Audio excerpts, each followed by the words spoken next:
2. In the Snowstorm. Shelter in a killer's house. Friends, now I'll tell you the second incident. This is a story of the mountains, in a snowstorm, in a cabin that had been empty for 2 years because its owner had been murdered. The hunting plan.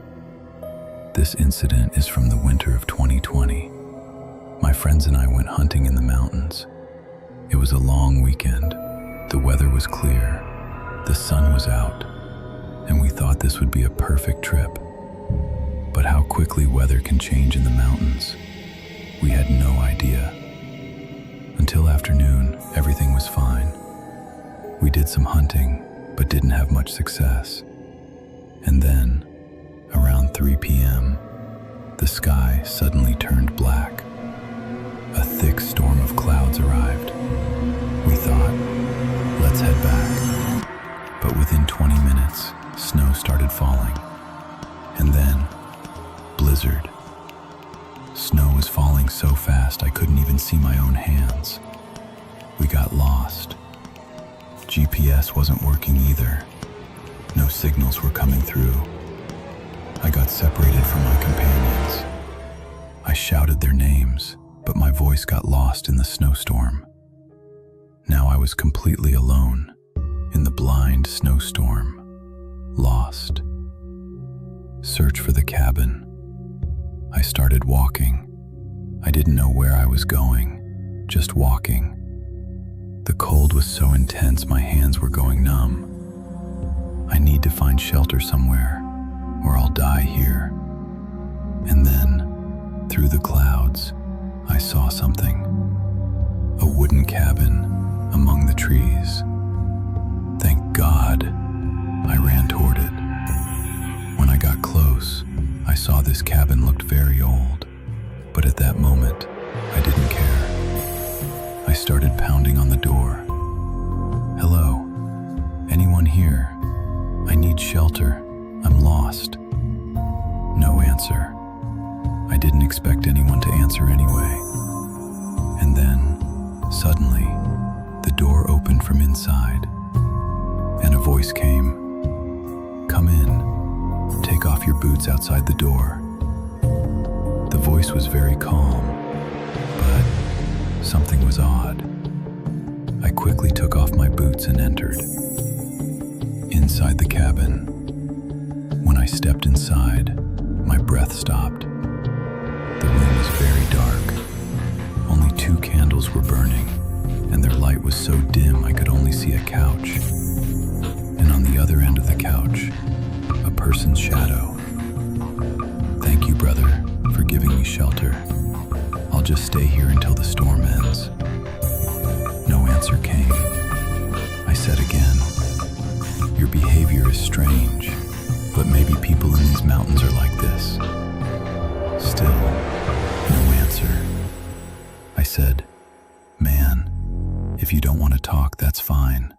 I'll just sleep. I put my bag and gun on the floor and lay down on the couch. But I could feel that person was watching me. I closed my eyes, but sleep wasn't coming. The darkness in the room was so thick that whether eyes were closed or open, there was no difference. And then, I felt something strange. I was subconsciously waiting for the sound of that person's footsteps, but no sound came. That meant they were still standing in the corner, watching me. Night's fear. I turned to one side so I wouldn't keep trying to look at them. But my curiosity couldn't stop me. I slowly turned to look, and my breath stopped. They had come just a few feet closer to me. In the faint candlelight, I could only see their forehead, and what I saw was extremely pale, sickly, like they hadn't seen sunlight in weeks. My heartbeat quickened. I told myself, maybe they live here alone. That's why they seem strange. But my instinct was telling me something else. Something's wrong. I decided I would ignore them and try to sleep. But how could sleep come? Morning's revelation. I don't know when I fell asleep, but when I woke up, it was morning. The storm had stopped. I got up and looked. That person was still standing in the corner. I said, "Thank you, brother. I'm leaving now." Still no answer. I quickly put on my boots and opened the door and went outside. Snow had covered everything, but I saw another cabin down below, with lights on. There must be someone there. I went to that cabin, knocked on the door, and an old man and his wife opened it. I told them my whole story, but when I mentioned the cabin above, the woman's face turned white. She said, "Honey, the cabin you're talking about, its owner was murdered 2 years ago." "What?"